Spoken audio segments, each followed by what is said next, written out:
আজকে একটা খুব রোম্যান্টিক গল্প বলবো। গল্পটা প্রেম, বিচ্ছেদ, তৃতীয় পক্ষ এবং একটু তালাকের ভয়। এটা গল্প কিন্তু কোনো ব্যক্তির জীবনের নয়, কোনো ব্যক্তিকে নিয়ে নয়। বাংলাদেশ ভারত সম্পর্ক এবং বাংলাদেশের সংসদে বিএনপি সাংসদ জিএম সিরাজ সাহেব যে কথাটা বলেছেন, তিনি কি বলেছেন? বলেছেন, স্যার আপনি একটু শুভেন্দু অধিকারীকে থামান। এবং তিনি এই কথাটা বলতে গিয়ে আরও বলেছেন, ভারত আর বাংলাদেশের সম্পর্ক স্বামী স্ত্রীর মতো, ছোটোখাটো ঝগড়াঝাটি হয়, কিন্তু এখানে ডিভোর্স দেওয়াটা হওয়াটা ঠিক নয়। কারণ স্বামী স্ত্রীতে ডিভোর্স হতে পারে, কিন্তু প্রতিবেশীতে ডিভোর্স হয় না। সুন্দর উপমা না? খুবই সুন্দর। কিন্তু সিরাজ সাহেব, আপনি একটু বলুন তো, এই সম্পর্কে, স্বামী স্ত্রীর সম্পর্কে, এই দাম্পত্যে স্বামীকে আর স্ত্রীকে, এবং আরো বড় প্রশ্ন, এই সংসারে কি শুধু এই দুজনই আছেন, নাকি কোনো তৃতীয় বা চতুর্থ পক্ষও আছেন, আরো কেউ আসছেন? সেই গল্পটা আসুন আজকে সেই গল্পটাই আমরা শেষ করি।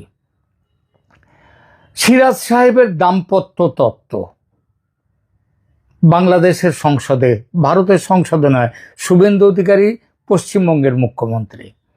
তো জিএম সিরাজ বাংলাদেশের জাতীয় সংসদে দাঁড়িয়ে বললেন, শুভেন্দু বাবুকে থামান, পুশিন বন্ধ করুন।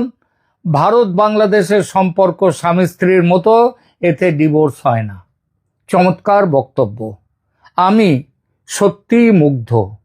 কিন্তু বন্ধুরা, উপমাটা একটু ভালো করে বিচার করে দেখুন তো। স্বামী স্ত্রীর সম্পর্কে যখন তৃতীয় ব্যক্তি আসে, তখন কি হয়? কি হয় তখন? সংসার ভাঙে, তালাক হয়। এখন প্রশ্ন হলো, ভারত বাংলাদেশের এই সংসারে তৃতীয় পক্ষ কি কেউ নেই? আছে। এবং সেই তৃতীয় পক্ষের নাম সিরাজ সাহেবও জানেন, কারণ বাংলাদেশে চলছে তার দলেরই সরকার। সেই যে তৃতীয় পক্ষ, তার নামকে, দাম্পত্য জীবনের তৃতীয় ব্যক্তি, তার নাম হচ্ছে চীন। এবং আরও একটু দূরে দাঁড়িয়ে আছে আরও এক প্রণয়ী, তার নাম পাকিস্তান। এই স্বামীকে, এই সম্পর্কে স্বামীকে আর স্ত্রীকে, এই সম্পর্কটা ভেবে নিয়ে একটু আলোচনাটা আর একটু বাড়িয়ে নিই। আসল প্রশ্নটা এই প্রশ্নে, এই দাম্পত্যের স্বামীকে। দেখুন, যে দেশ 1971 সালে অন্য দেশটিকে জন্ম দিয়েছে, 3.5 কোটি টাকার অস্ত্র দিয়েছে, সেই সময়ের 3.5 কোটি, 1971-এ 16,000 সৈন্যের রক্ত দিয়েছে, সে কি স্বামী না স্ত্রী? আমি রাজনৈতিকভাবে বলছি না, উপমার ভাষায় বলছি। বাপের বাড়ি থেকে মেয়েকে বের করে আনার খরচটা কে দিয়েছিল? ভারত। তাহলে কি ভারত স্বামী? ঠিক আছে, ধরে নিলাম, আপাতত আলোচনার জন্যে ভারতকে স্বামী ধরে নিলাম। এখন সিরাজ সাহেব বলছেন, তালাক দিও না। আমি বলছি, সিরাজ সাহেব নিশ্চিন্ত থাকুন, ভারত তালাক দেয় না। হিন্দু ভারত তরকারিতে নুন কম হয়েছে বলে স্বামীকে তালাক দেয় না, কিংবা মাঠ থেকে ফেরার সাথে সাথেই ভাত দেয়নি বলে, ভাত তখনও রান্না হয়নি বলে বিবিকে তালাক দেয় না। আর 3 বার তালাক তালাক বলে সংসার ভাঙার নিয়ম, এটা ভারতের ধর্ম নয়। এই ঐতিহ্য এবং অভ্যাস অন্য কারো। আমি ধর্ম নিয়ে কথা বলছি না। এবার একটু অন্য দিক থেকে ভাবুন তো, কি হবে যদি সিরাজ সাহেব বলেন, না না, বাংলাদেশি স্বামী, ভারত হলো বিবি, আমরা স্বামীর ভূমিকায় থাকব। তাহলে কিন্তু গল্পটা আরো মজাদার হয়ে যায়। আরো গল্পটা এখানে তাহলে চলে আসবে, বাংলাদেশ যদি স্বামী হয়, তাহলে আবার চলে আসতেই পারে 4 বিবির সংসার। কারণ ইসলামী বিধান অনুযায়ী স্বামীর 4টি পর্যন্ত বিবি রাখা সম্পূর্ণ ধর্মসম্মত। তাহলে কি সিরাজ সাহেব ভাবছেন বাংলাদেশ হবে স্বামী, ভারত হবে প্রথম বিবি, চীন হবে দ্বিতীয় বিবি, পাকিস্তান হবে তৃতীয় বিবি, এবং চতুর্থ বিবির জায়গাটা হয়তো এখনো সেভাবে আসেনি, তবে এখানে উঁকি মারছে আবার তুরস্ক, তাই না? তা দেখা যাক কে আসে। কিন্তু সিরাজ সাহেব, এখানে একটু সমস্যা আছে। ইসলামী বিধানে 4 বিবি রাখা যায় ঠিকই, কিন্তু ভারত ওই প্রথম বিবি বা চতুর্থ বিবি হয়ে থাকতে রাজি হবে না। ভারত সেই ধরনের সংসারে বিশ্বাস করে না যেখানে একই ঘরে বিবি নম্বর 1, বিবি নম্বর 2, বিবি নম্বর 3, 4 এরকম থেকে যায়। চীনকে পাশে রেখে পাকিস্তানকে কোলে নিয়ে ভারতের কাছে আমাদের সম্পর্ক অটুট, স্বামী স্ত্রীর মতো বলা, জিএম সিরাজ সাহেব, এটা বলা যায় কিনা একটু ভেবে দেখবেন তো। এটা ঠিক যেন সেইভাবে বলা, আমি তোমাকে ভালোবাসি ঠিকই, তবে ওদের দুজনকেও কম ভালোবাসি না, মানে চীন আর পাকিস্তানকে। এই কথা শুনলে যে কোনো স্বাভিমানী বিবি পাল্টা বলবেন, আমাকে একলা রাখতে পারবে নাকি অন্যের ঘর করবে, একটা বেছে নাও। ভারতও সেটাই বলছে। শুভেন্দু অধিকারীর নীতিতেও সেই বার্তাই আছে। এবার আসি আর এক প্রশ্নে, যে তৃতীয় পক্ষের প্রবেশ। এই তৃতীয় পক্ষের প্রবেশের প্রসঙ্গে এবার একটু তথ্যে আসি। বাংলাদেশ এখন চীনের সঙ্গে গভীর বন্ধুত্ব করছে। চট্টগ্রাম বন্দরে চীনের বিনিয়োগ, কর্ণফুলী টানেলে চীনের ছাপ, মোংলা বন্দর ভারতের হাত থেকে কেড়ে নিয়ে চীনকে দেয়া, সামরিক সহযোগিতায় চীনের আগ্রহ, এবং সবার অজানা নয় যে পাকিস্তানের সঙ্গেও নতুন করে সম্পর্ক তৈরি। সেই সম্পর্ক তৈরির চেষ্টা চলছে নয়, সেই সম্পর্ক অনেক দূর এগিয়ে গেছে।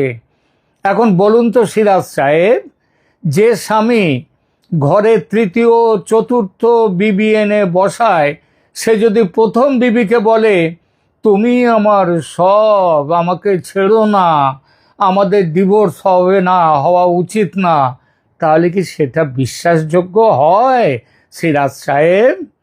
নাকি সেটা একটু কূটনৈতিক সান্ত্বনা? ভেবে দেখুন, ভেবে দেখুন। এবার বলি, শুভেন্দুকে থামান। শুভেন্দু ফ্যাক্টরটা তাহলে কি? আসি সেই প্রসঙ্গে।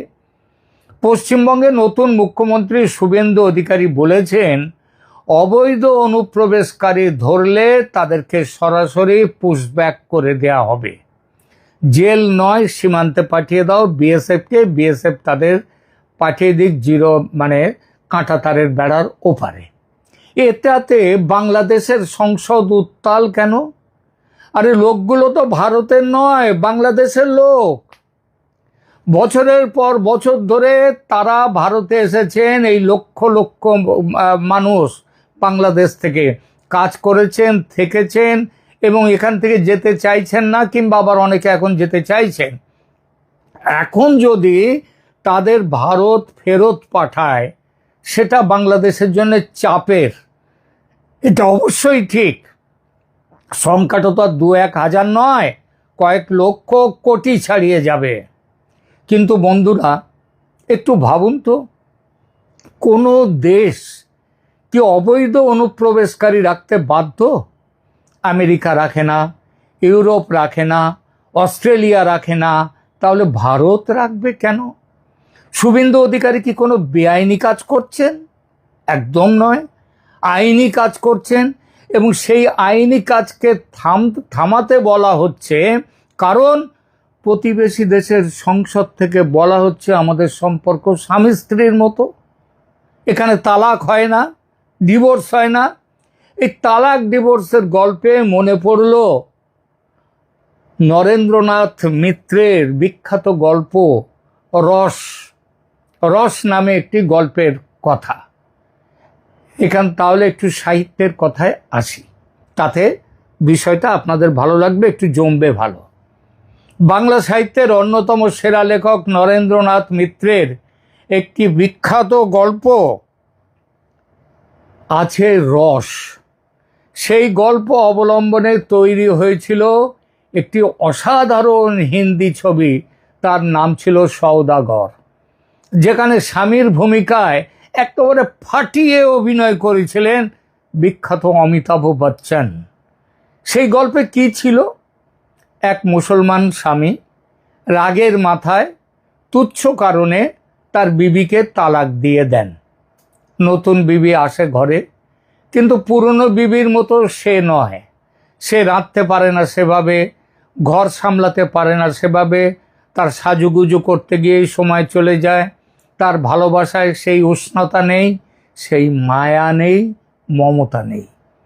নতুন বিবি আসার পর স্বামী বুঝতে পারেন তিনি কি হারিয়েছেন। তখন পুরনো বিবিকে ফিরে পাওয়ার এক তীব্র আকাঙ্ক্ষা জন্মায় তার মধ্যে, কিন্তু ততক্ষণে দেরি হয়ে গেছে। তালাক আগেই হয়ে গেছে, ফেরার পথ নেই।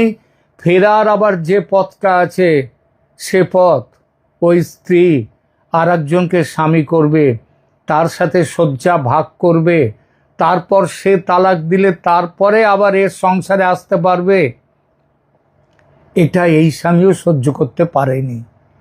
এবার এই গল্পটাকে ভারত বাংলাদেশের প্রেক্ষাপটে দেখুন।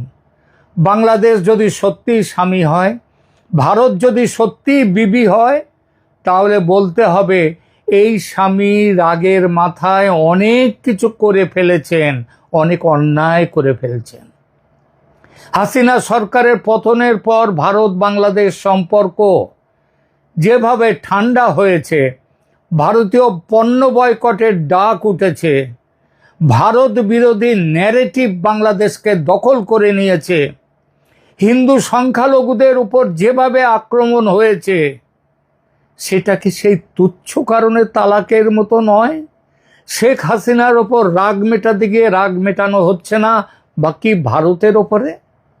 এবং এখন যখন চীন পাকিস্তানের নতুন বিবি বাংলাদেশের সংসারে এসে গেছে, তখন হঠাৎ মনে পড়ছে ভারত বিবিকে যেতে দিও না, যেতে নাহি দিব। সওদাগর সিনেমার সেই স্বামীর মতো এখন হয়তো বুঝছেন নতুন বিবিরা পুরনোর মতো নয়। এবং যখনই এটা মনে পড়ল, তখনই বাংলাদেশ বুঝতে পারছে কাকে হারিয়েছে, কাকে আরও হারাতে চলেছে। কিন্তু ততক্ষণে দেরি হয়ে গেছে। তাহলে আসল বিষয়টা কি? এখন একটু গম্ভীরভাবে বলা যাক। জিএম সিরাজের উপমাটা মিষ্টি, দাম্পত্য জীবন, ডিভোর্স হয় না, ঝগড়াঝাটি হয়, ডিভোর্স হয় না, কিন্তু বাস্তবতাটা তেতো। ভারত বাংলাদেশের সম্পর্ক শুধু আবেগের নয়, স্বার্থেরও। বাংলাদেশ ভারত থেকে আমদানি করে চাল, ডাল, পেঁয়াজ, ওষুধ, কাপড়, হোয়াট নট, কি নয়, সব কিছু। বাংলাদেশের যে বিখ্যাত গার্মেন্ট শিল্প, সেই শিল্পের কাঁচামাল আসে ভারত থেকে। কলকাতার হাসপাতালে প্রতি বছর লক্ষাধিক বাংলাদেশি চিকিৎসা করাতে আসেন। এই সম্পর্কটা তালাক দেওয়ার মতো নয়, সত্যিই নয়। কিন্তু সম্পর্ক টেকাতে হলে উভয় পক্ষকে সৎ থাকতে হবে।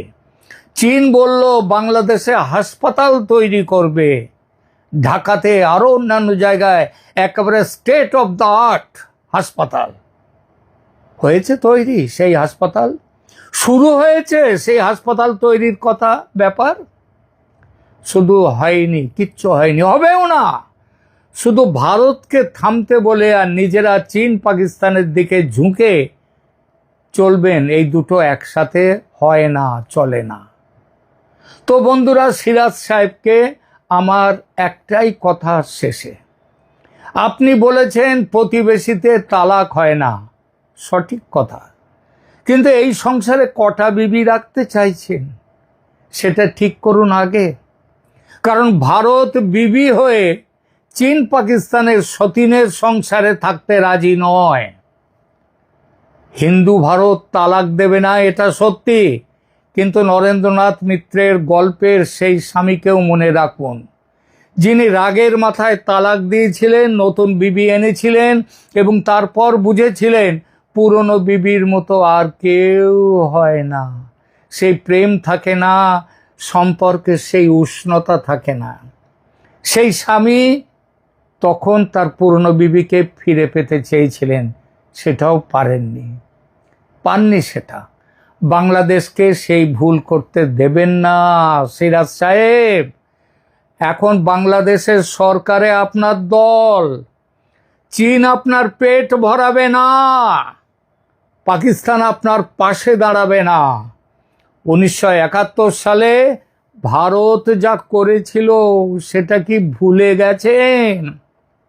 ভারত কিন্তু তার জন্যে কোনো দাবি আপনার কাছে রাখেনি, আপনার জমির 1 ইঞ্চি জমি নেয়নি। এমনকি ছিটমহল বিনিময়ে 2015 সালে ভারত আপনাদেরকে 10,000 একরের বেশি জমি দিয়েছে। ভারত কখনো পরের জমি, পরের ভূমিতে কখনো কোনো দিন লোভ করেনি। ভারত সেই বিবি যার হাতের রান্না খেয়ে, যার হাসপাতালে চিকিৎসা করে, যার বন্দর ব্যবহার করে বাংলাদেশ বেঁচে আছে। তাই শেষ কথা একটাই, এই সংসার টেকাতে চাইলে ওই সতীনের সংসার বন্ধ করুন। ভারত তালাক দেবে না, কিন্তু উপেক্ষা করতে শিখতে পারে, এবং উপেক্ষিত ভারত সেটা বাংলাদেশের জন্য কতটা কষ্টের হবে সেটা একবার ভাবুন। সিরাজ সাহেব, আপনি ভাবুন, আপনার সরকারকেও বলুন ভাবতে। তালাক হয়ে গেলে তখন কিন্তু ফেরার পথ থাকবে না। বন্ধুরা, এই ভিডিওটি ভালো লাগলে লাইক করুন, শেয়ার করুন এবং আপনারা কি ভাবছেন তার মতামত দিন। চ্যানেলটি সাবস্ক্রাইব করুন। কমেন্টে অবশ্যই বলবেন, সওদাগর সিনেমার সেই স্বামীর মতো কি বাংলাদেশ একদিন অনুতাপ করবে? এটাও বলবেন। দেখা হবে পরের ভিডিওতে। নমস্কার।